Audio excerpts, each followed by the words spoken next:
New York City's the Thunder 129, our Brooklyn Nets 116. Had to watch this joint twice before I got on the mic, y'all. Let's talk about it.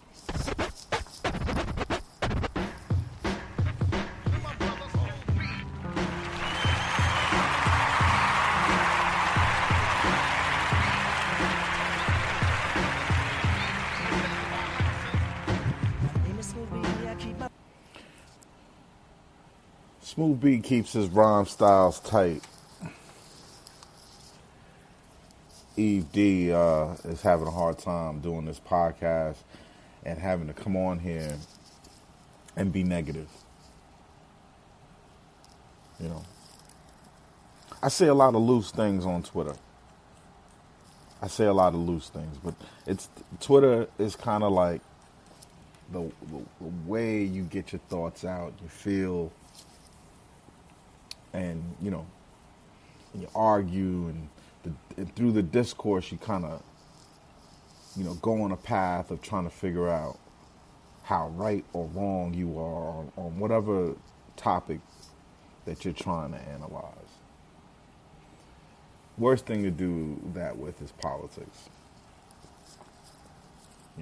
We're just so polarized, and people could be completely wrong, and now we've got to this place where it's my facts, that if you challenge anybody on the right or the left, that if you challenge anyone with facts, somehow you've offended their right to having their own facts. Facts aren't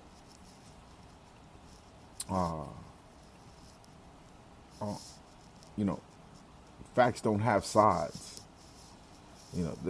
This isn't a thing. Isn't a thing that you get to conjure up. Your feelings and your facts are two separate things. And tonight on the front office, we want to just talk about facts, right? Right now, we're playing a little bit of a Schrodinger's Kyrie. Is he in the box? Is he not on the box? Is he on the team? Is he not on the team? Is he like the team? Is he injured? Is he whatever? We don't know. Kyrie right now lives in a quantum state for us. Because who the hell knows? And I want to tell everybody that is patient with him that that's the right thing to do. We don't know what's going on with Kyrie. And it may not even be our business. But we know this is what we traded for. We know this is who he is. When I was making the bad argument of keeping Deangelo Russell over Kyrie Irving, the only thing I had was the facts. The only thing I had was his past, right? And there's a bit of human nature in when you get everything you've ever wanted, how are you going to act as a person? When you get all the money, all the attention from women, more than attention. When you could look in the mirror and verify that you're you, and then walk out in the street and everyone will agree that's him.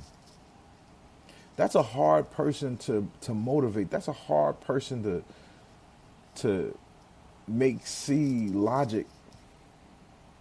So the moment you trade a Kyrie Irving, and they didn't trade him for him, but there was a trade-off. We had Deangelo Russell. And in my mind back then, Deangelo Russell was a safer choice. And the reason why was he was younger, he was less injured, He looked like he could do the job if you put a superstar next to him and keep some of these other players that we already had. And you had a competent power forward. You let Jared Allen blossom. Like, I had a whole theory. And then I saw Kyrie Irving play in our uniform. And I thought to myself, Eve, you're looking at the best performance, the most overwhelming, not because of the amount of points. Someone could be having a really regular performance. Like, I remember, Carmelo's 60 plus. It felt like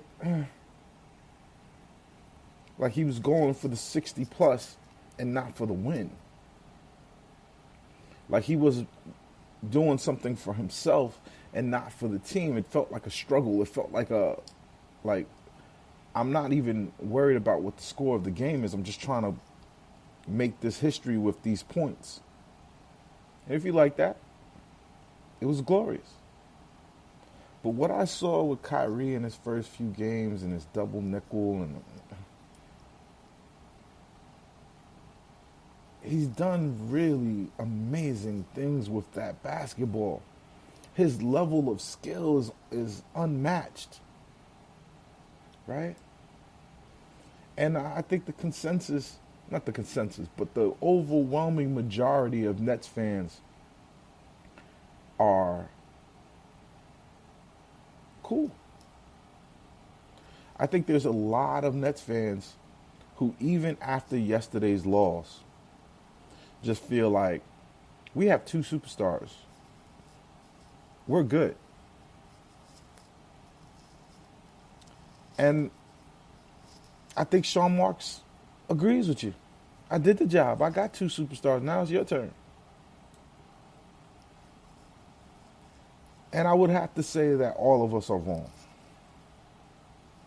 I would have to say, after feeling the defeat of yesterday, that some of the things that I've been saying in the past are true. Right? They've moved up Jeff Green. Nash recognizes it's probably smarter to let KD play small forward. And I think last night proved it. I think last night showed you that Kevin Durant is a small forward. Right? That Tobias Prince, not a good player. I mean, yesterday was so bad that we were lamenting Tobias Prince's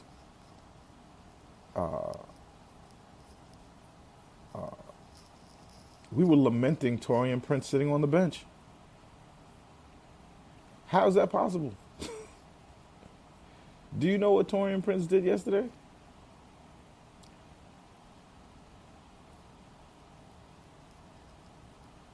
Tobias Prince had 11 points, no blocks, 1 steal, 2 assists, 5 rebounds.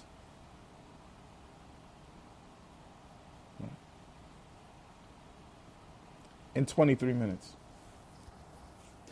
Tobias Prince is a bad basketball player. Very bad. Okay. Landry Shamet, 1 for 5. Right. 1 rebound.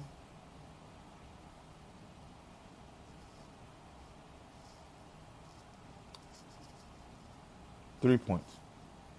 Landry Shamet took 4 threes last night, missed them all.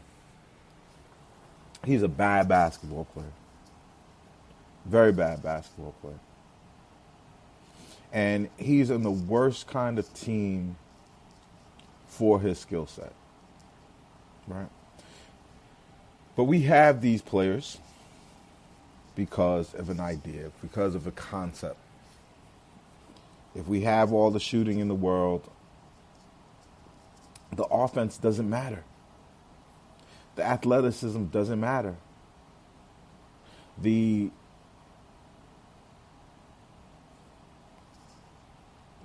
physicality of the sport doesn't matter.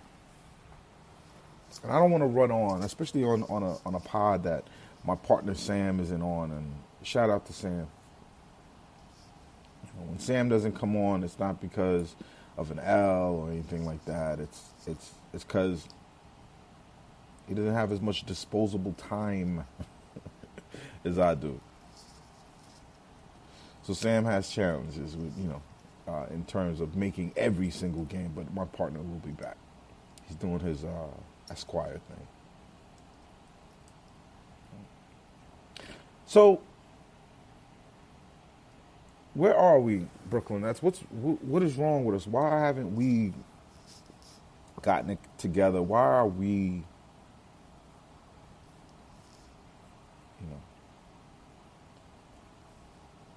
on the outside looking in of the playoffs? We're 5-6. We're below 500 team. We feel like the 49-win Nets team that disappointed us. If we had Kyrie last night, do we win? Do we win this game if we had Kyrie last night? With all of the temperamental stuff going on with Kyrie. And maybe it's not temperamental. Maybe there's something deep going on in Kyrie's mind. Right? But if it is, I'd like him to share it with us. If he's trying to formulate how Kyrie is going to lead the masses and be our Messiah and save us from the madness that is going on in Washington, D.C. and going on across this country, when we're talking about white supremacy, when we're talking about media disinformation that is polarizing and radicalizing young people. There was young men under 30 attacking the United States Capitol, where the Congress does its business.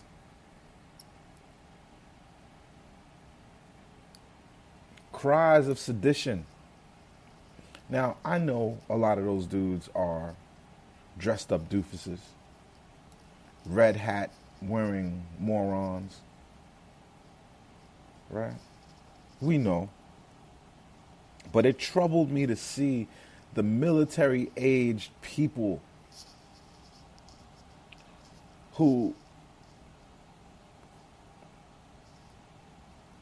basically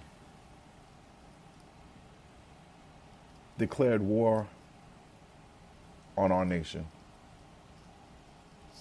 My father said to me the most striking thing that he saw on that day that these morons decided to attack our capital. My father said, Robert E. Lee fought and lost the war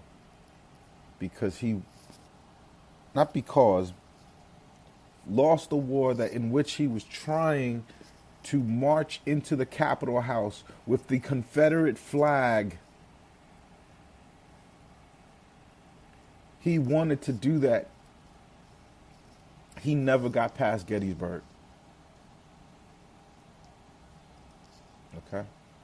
That was Rob. They built statues to this loser who could not enter Washington, D.C., flying the Confederate flag, waving it up on high, and walking it up to the Capitol House and planting it in the ground.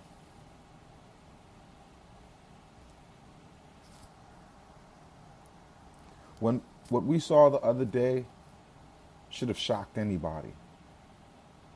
Men walking through the United States Capitol House with the flag that was created